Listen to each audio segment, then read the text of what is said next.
الحمدللہ رب العالمین والصلاۃ والسلام علی سید الانبیاء والمرسلین۔ اللہ تعالیٰ کی چند صفتیں۔ کفار عرب نے حضور اکرم صلی اللہ علیہ وسلم سے اللہ تعالیٰ کے بارے میں طرح طرح کے سوال کیے۔ کوئی کہتا تھا کہ اللہ تعالیٰ کا نسب اور خاندان کیا ہے؟ اس نے ربوبیت کس سے میراث میں پائی؟ اس کا وارث کون ہوگا؟ کسی نے یہ سوال کیا، اللہ تعالیٰ سونے کا ہے یا چاندی کا، لوہے کا ہے یا لکڑی کا؟ کسی نے یہ پوچھا، اللہ تعالیٰ کیا کھاتا پیتا ہے؟ ان سوالوں کے جواب میں اللہ تعالیٰ نے اپنے حبیب صلی اللہ علیہ وسلم پر سورۃ قل ھو اللہ احد نازل فرمائی اور اپنی ذات و صفات کا واضح بیان فرما کر اپنی معرفت کی راہ روشن کر دی، اور کفار کے جاہلانہ خیالات و اوہام کی تاریکیوں کو جن میں وہ لوگ گرفتار تھے، اپنی ذات و صفات کے نورانی بیان سے دور فرما دیا۔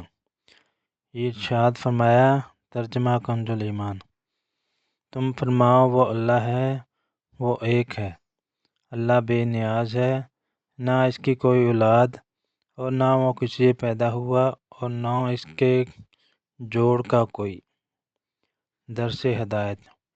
اللہ تعالیٰ نے سورہ قل ھو اللہ کی چند آیتوں میں علم الہیات کے وہ نفیس اور اعلیٰ مطالب بیان فرما دیے ہیں جن کی تفصیلات اگر بیان کی جائیں تو کتب خانے پر ہو جائیں، جن کا خلاصہ یہ ہے کہ اللہ تعالیٰ اپنی ربوبیت اور الوہیت میں صفت کمال و عظمت و کمال کے صاف موصوف ہے، مثل و نظیر و شبیہ سے پاک ہے، اس کا کوئی شریک نہیں۔ وہ کچھ کھاتا ہے نہ پیتا ہے، نہ کسی کا محتاج ہے، بلکہ سب اس کے محتاج ہیں۔ وہ ہمیشہ سے ہے اور ہمیشہ رہے گا۔ وہ قدیم ہے اور پیدا ہونا حادث کی شان ہے، اس لیے وہ نہ کسی کا بیٹا ہے نہ کسی کا باپ ہے، نہ اس کا کوئی مجانس اور نہ اس کا عدیل و مثیل ہے۔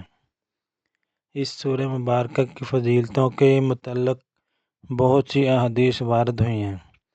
اس کو تہائی قرآن کے برابر بتایا گیا ہے، یعنی اگر 3 مرتبہ اس سورت کو پڑھا جائے تو پورے قرآن مجید کی تلاوت کا ثواب ملے گا۔